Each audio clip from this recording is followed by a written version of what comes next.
అందరికీ నమస్తే. నా పేరు యుగంధర్ మిల్కూరి అండి.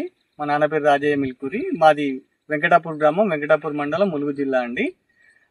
నేను వచ్చేసి గత సంవత్సరం ఒక 2 సంవత్సరాలు మిర్చి తోట వేశాను. ఈ సంవత్సరం ఇంకా మిర్చి పెట్టకపోవడం వల్ల పత్తి మీద కాన్సన్ట్రేట్ చేశాను. ఈ పత్తిలో కూడా నేను పత్తి కొంత ఎదిగిన స్థాయి తర్వాత వాయు యంత్ర స్ప్రే చేసేయడం మొదలు పెట్టానండి. వాయు యంత్ర మొదలు పెట్టాక నా చెట్టు మామూలు చిన్నగా ఉండేయండి అందరితో పోల్చుకుంటే. వాయు యంత్ర స్ప్రే చేశాక చెట్లు బాగా మంచిగా పెరిగాయి. మళ్ళీ ఈ మధ్యలో వచ్చి నాది మీసేవండి, ఆధార్ సెంటర్ మాది.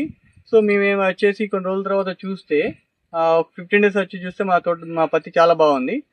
ఒక్కొక్క చెట్టుకు మినిమం వచ్చేసి 20 నుండి 30 కాయలు పడ్డాయండి. పూత కూడా బాగుంది. వర్షాల వల్ల కొంత రాలిపోయింది. మళ్ళీ దానికి ఏమైనా స్ప్రే చేద్దామని కూడా నేను సుమన్ సార్ని అడిగాను. సో వారు కూడా కొన్ని నాకు వాయు యంత్రలో సూర్యం కూడా కలిపి కొట్టమన్నారు. ఫర్ ఎగ్జాంపుల్ కొన్ని చెట్లు చూస్తే చూడండి మంచి పూత ఉంది, అండ్ కొన్ని కాయలు చూడండి చాలా బాగున్నాయి. సో నేనైతే చాలా సంతోషపడుతున్నాను వాయు యంత్రతో. అండ్ నేను ఎప్పుడు తీసుకొచ్చిన వాయు యంత్రం మినిమం ఒక 5 లీటర్స్ తీసుకొస్తా అండి. ఇది చూడండి 5 లీటర్స్ వాయు అండ్ 5 లీటర్స్ యంత్ర. అండ్ మళ్ళీ సండే కోసం ఈ సండే ఆర్ మండే రోజు మళ్ళీ సూర్యం, వాయు అండ్ యంత్ర కూడా తీసుకొచ్చానండి స్ప్రే చేయడానికి. అండ్ నేను గత సంవత్సరం నాకు మిర్చితో ఉన్న అనుభవం ఏంటంటే వాయు యంత్రం స్ప్రే చేశాక నా తోట అందరికంటే మామూలు ఉండేది. మాది మామూలు మట్టి, మన ఇసుక రేగడి భూమి అండి. సో దాంట్లో పండదని అనుకున్నాను, కానీ మాకు 20 నుండి 25 క్వింటాలు వెళ్ళింది.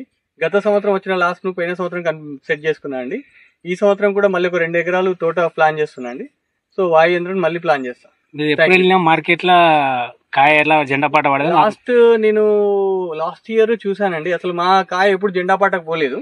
సో లాస్ట్ ఇయర్ నాకు సుమన్ సార్ కొన్ని లక్ష్మీ ఫర్టిలైజర్కి వెళ్ళాక సార్కి సుమన్ సార్ నెంబర్ ఇస్తే చెప్పాడు నాకు.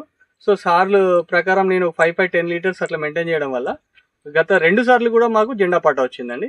లాస్ట్ టైం చివరి కాయకు జెండా పాట అంతా రాకపోయినా మంచి రేట్ పడ్డది సార్ మార్కెట్లో.